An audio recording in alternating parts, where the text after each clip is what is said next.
அனைவருக்கும் வணக்கங்க. இன்றைக்கி வந்து பார்த்திங்கன்னா 25ஆம் நாள். இடையில் ஒரு 2 நாள் வீடியோ நான் எடுக்க விட்டுட்டேன்.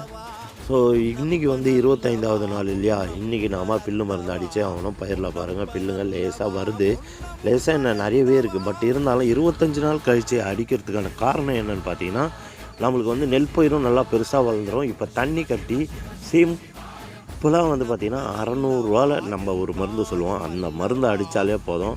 ரிசல்ட் மட்டும் எப்படி இருக்குன்றதை நான் நெக்ஸ்ட்டு வீடியோவில் அடுத்தடுத்து வரக்கூடிய வீடியோவில் நான் உங்களுக்கு காட்டுவேன். ஏன்னு கேட்டிங்கன்னா அந்தளவுக்கு ரிசல்ட் வந்து ரொம்பவே நல்லாயிருக்கும் சிம்பிளாக அடித்தாலும். அதுக்கு தான் வந்து பயிர் எவ்வளோ தோலை வளர விட்டு பில்லு வந்து அது கீழே வளர விட்டு அதுக்கப்புறமா நம்ம லேசாக தண்ணி கட்டி அடிப்போம். அதுக்கு அடுத்து தான் 48 மணி நேரம் கழித்து இன்னொரு வாட்டி தண்ணி கட்டுவோம்.